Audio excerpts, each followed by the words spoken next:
আমরা খুব পরিষ্কার করে বলতে চাচ্ছি, সংস্কার আমরা এনেছি, আমরাই করব, এবং সংস্কার একটা চলমান প্রক্রিয়া, চলতেই থাকবে। সুতরাং তার সঙ্গে বিএনপিকে জড়িয়ে অযথা মিথ্যা প্রচার করে লাভ হবে না।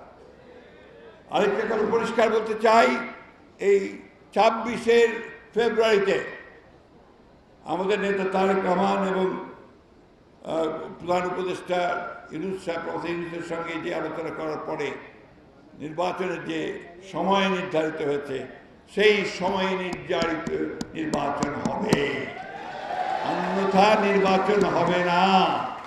অর্থাৎ নির্বাচন তখনই হতে হবে।